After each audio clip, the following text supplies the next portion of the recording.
Assalamualaikum warahmatullahi wabarakatuh. Perkenalkan, kami dari kelompok 7 akan mempresentasikan hasil diskusi kelompok kami dengan materi prosedur evaluasi. Perkenalkan, saya Arnidam sebagai moderator, teman saya Sri Rajmi Arini Talib sebagai pemateri, dan Radi Hafidza sebagai pemateri. Langsung saja materi pertama yang akan dibawakan oleh saya sendiri, yaitu pengertian evaluasi. Evaluasi merupakan suatu proses menentukan nilai seseorang dengan menggunakan patokan-patokan tertentu untuk mencapai tujuan. Sementara itu, evaluasi hasil belajar pembelajaran adalah suatu proses menentukan nilai prestasi belajar pembelajaran dengan menggunakan patokan-patokan tertentu agar mencapai tujuan pengajaran yang telah ditentukan sebelumnya. Baik, materi kedua yaitu tujuan umum evaluasi pembelajaran. Tujuan umum evaluasi pembelajaran yaitu untuk menghimpun bahan-bahan keterangan yang akan dijadikan sebagai bukti mengenai taraf perkembangan atau taraf kemajuan yang dialami oleh para peserta didik setelah mereka mengikuti proses pembelajaran dalam jangka waktu tertentu. Nah, materi selanjutnya yaitu tujuan khusus evaluasi pembelajaran. Yang pertama itu untuk merangsang kegiatan peserta didik, yang kedua mencari dan menemukan faktor penyebabnya, yang ketiga mengetahui kemajuan hasil belajar peserta didik, yang keempat mengetahui potensi yang dimiliki siswa, yang kelima mengetahui hasil belajar siswa, yang keenam, yang ketujuh mengetahui kelemahan atau kesulitan belajar siswa, yang kedelapan yaitu memberikan bantuan pemilihan jurusan, yang kesembilan itu memberikan motivasi belajar, yang kesepuluh mengetahui aktivitas guru, yang ke-11 mengetahui efisiensi mengajar guru, dan yang ke-12 yaitu memberikan bukti untuk laporan kepada orang tua. Baik, itulah materi yang sempat saya paparkan, lebih dan kurangnya mohon dimaafkan. Baik, materi selanjutnya yaitu akan dibawakan oleh Saudari Sri Rajmi Arini Talib. Baik, terima kasih atas kesempatannya. Saya Sri Rajmi Arini Talib. Materi selanjutnya yaitu syarat-syarat evaluasi. Langkah pertama yang perlu ditempuh guru dalam menilai prestasi belajar siswa adalah menyusun alat evaluasi atau tes instrumen yang sesuai dengan kebutuhan, dalam artian tidak menyimpang dari indikator dan jenis prestasi yang diharapkan. Persyaratan pokok penyusunan alat evaluasi yang baik dalam perspektif psikologi belajar meliputi dua macam, yaitu yang pertama reliabilitas. Secara sederhana, reliabilitas berarti hal tahan uji atau dapat dipercaya. Sebuah alat evaluasi dipandang reliable atau tahan uji apabila memiliki konsistensi. Yang kedua yaitu validitas. Validitas berarti keabsahan atau kebenaran. Sebuah alat evaluasi dipandang valid atau absah apabila dapat mengukur apa yang seharusnya diukur. Syarat-syarat umum yang harus dipenuhi dalam mengadakan kegiatan evaluasi dalam proses pendidikan menurut Dimyati dan Mujiono terurai sebagai berikut. Yang pertama yaitu kesahihan. Kesahihan menggantikan kata validitas yang dapat diartikan sebagai ketepatan evaluasi, mengevaluasi apa yang seharusnya dievaluasi. Untuk memperoleh hasil evaluasi yang sahih dibutuhkan instrumen yang memiliki atau memenuhi syarat-syarat kesahihan suatu instrumental evaluasi. Kesahihan instrumen evaluasi diperoleh melalui hasil pemikiran dan hasil pengalaman. Yang selanjutnya yaitu keterandalan. Keterandalan evaluasi berhubungan dengan masalah kepercayaan, yakni tingkat kepercayaan bahwa suatu instrumen evaluasi mampu memberikan hasil yang tepat.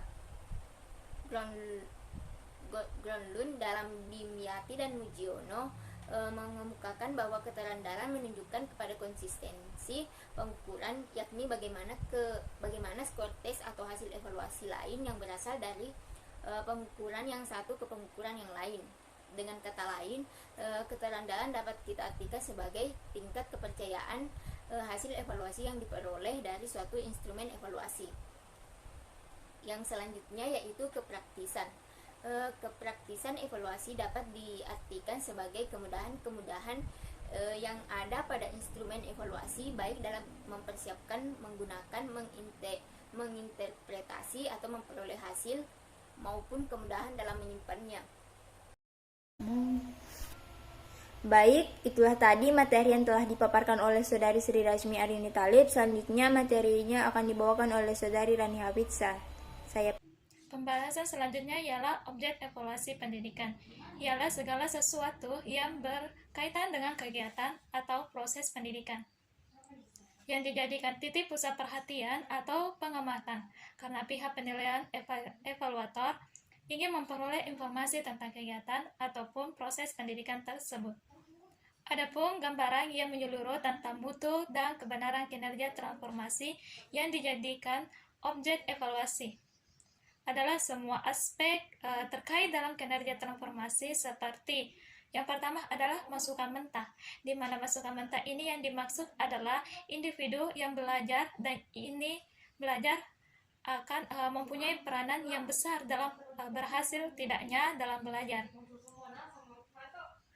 Yang kedua adalah masukan instrumental. Masukan instrumental yang dimaksud ialah pendidikan yang meliputi guru, materi, sarana, maupun pendidikan, pengolahan, manajemen, ataupun pengaturan, dan fasilitas yang memungkinkan ataupun kelompok yang melakukan kegiatan belajar. Selanjutnya adalah ketiga adalah masukan lingkungan dalam upaya meningkatkan dan memperluas jangkauan pelayanan terhadap penerima pelayanan. Maka para pengelola program pelatihan keterampilan berusaha mendayagunakan semua sarana, prasarana, dan fasilitas yang ada, baik itu di lingkungan pemukiman maupun lingkungan desa. Yang selanjutnya adalah proses transformasi dalam proses transformasi, di mana selain siswa sebagai bahan yang diolah, masih ada dua yang masukan lainnya. Yang pertama adalah berfungsi membantu, yang dimana membantu ataupun memperlancar terjadinya proses, sedangkan yang kedua adalah berupa lingkungan yang berpengaruh terhadap terjadinya proses. Yang kelima adalah keluaran. Yang dimaksud di sini ialah hasil transformasi itu sendiri. Komponen keluaran merupakan kualitas dan kuantitas peserta didik hasil pendidikan dan penyuluhan kesehatan lingkungan dan pemukiman. Baik, selanjutnya itu membahas tentang jenis-jenis evaluasi. Pertama, jenis-jenis evaluasi berdasarkan tujuan. Berdasarkan tujuan ini yaitu yang pertama adalah pretest atau post-test. Kegiatan pretest yang dilakukan guru secara rutin pada setiap akan memulai pengujian baru. Nah, tujuannya ialah untuk mengidentifikasikan taraf pengetahuan siswa mengenai bahan yang akan disajikan. Sedangkan post-test atau kebalikan dari post-test, yakni kegiatan evaluasi yang dilakukan guru pada setiap akhir pengujian materi. Tujuannya apa? Tujuannya ialah untuk mengetahui taraf pengetahuan siswa atas materi yang telah diajarkan. Yang kedua adalah dilihat dari tujuan diagnostis. Nah, evaluasi ini dilakukan setelah selesai penyajian sebuah sesuatu atau pelajaran. Evaluasi ini bertujuan untuk mengidentifikasikan atau menelaah kelemahan siswa beserta faktor-faktor penyebabnya. Yang ketiga adalah evaluasi selektif. Evaluasi selektif ini adalah evaluasi yang digunakan untuk memilih siswa yang paling tepat atau sesuai dengan kriteria program kegiatan tertentu. Yang keempat adalah evaluasi penempatan. Evaluasi penempatan adalah evaluasi yang digunakan untuk menempatkan siswa dalam program pendidikan tertentu yang sesuai dengan karakteristik siswanya. Yang kelima adalah evaluasi formatif. Evaluasi ini adalah dapat dipandang sebagai ulangan yang dilakukan pada setiap akhir pengujian suatu pelajaran atau modul. Evaluasi ini bertujuan untuk memperbaiki dengan meningkatkan proses belajar mengajar. Yang terakhir adalah evaluasi sumatif. Evaluasi sumatif adalah ragam penilaian sumatif dapat dianggap sebagai ulangan umum yang dilakukan untuk mengukur kinerja akademik ataupun prestasi belajar siswa pada akhir periode. Nah, pada akhir periode ini dilaksanakan program pengajaran atau disebut juga dengan evaluasi yang dilakukan untuk menentukan hasil dan kemajuan belajar siswa. Nah, pembahasan yaitu berdasarkan tujuan yang terakhir adalah ujian nasional. Ujian nasional ini pada prinsip yang sama dengan evaluasi sumatif, yaitu sebagai alat penentu kenaikan status siswa. Yang kedua adalah jenis evaluasi berdasarkan berdasarkan sasaran, yaitu pertama adalah evaluasi konteks. Evaluasi yang ditunjukkan untuk mengukur konteks program baik mengenai rasional tujuan, latar belakang program maupun kebutuhan-kebutuhan yang muncul dalam perencanaan. Yang kedua adalah evaluasi input, adalah evaluasi yang diarahkan untuk mengetahui input baik sumber daya maupun strategi yang digunakan untuk mencapai tujuan.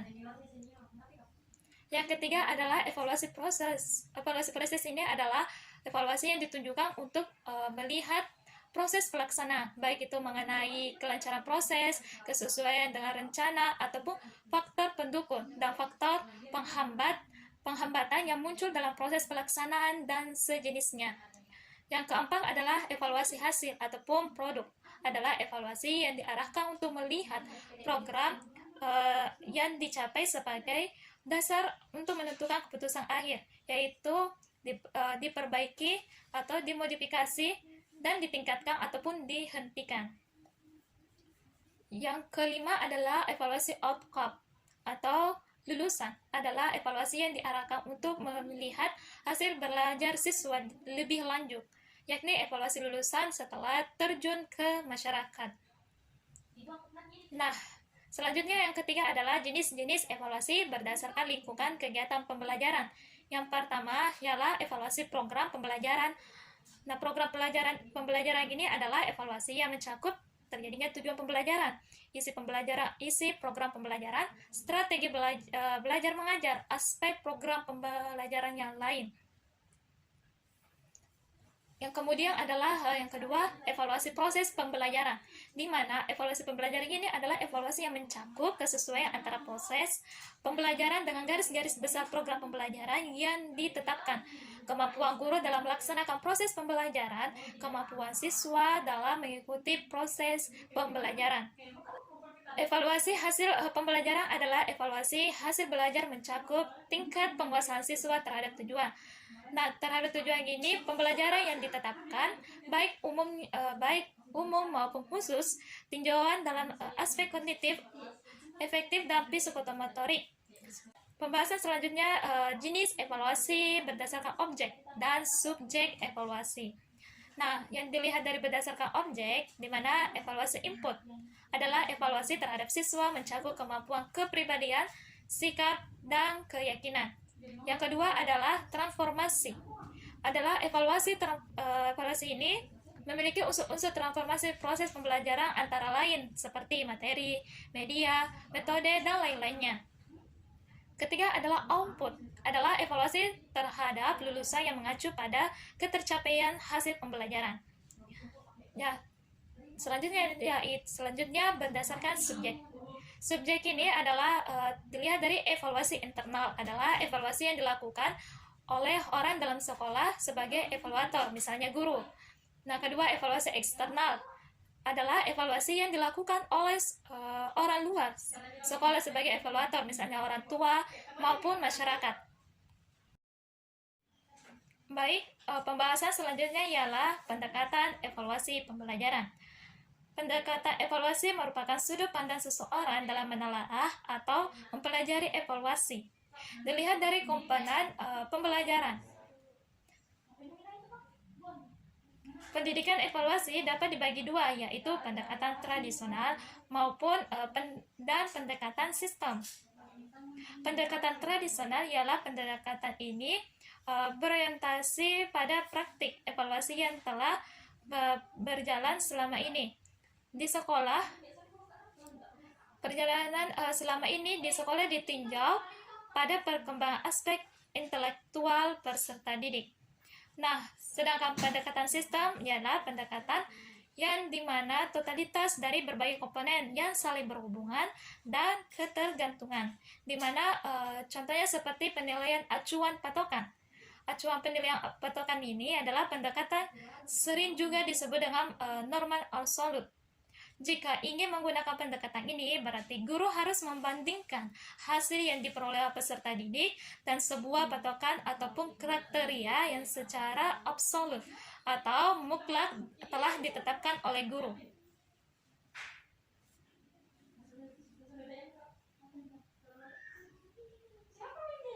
Oke, baik. Selanjutnya adalah penilaian acuan normal, di mana pendekatan ini membandingkan sektor setiap peserta didik dengan teman satu kelasnya. Misalnya, menilai dalam bentuk angka maupun kualitas memiliki sifat relatif. Sekian pembahasan materi dari kelompok 7. Adapun kekurangan mohon dimaafkan. Semoga semoga dari pembahasan ini kita dapat belajar bersama. Sekian dan terima kasih. Wassalamualaikum warahmatullahi wabarakatuh. Baik, itulah tadi materi yang telah dipaparkan oleh kelompok kami. Lebih dan kurangnya mohon dimaafkan. Wabillahi taufiq wal hidayah. Wassalamualaikum warahmatullahi wabarakatuh.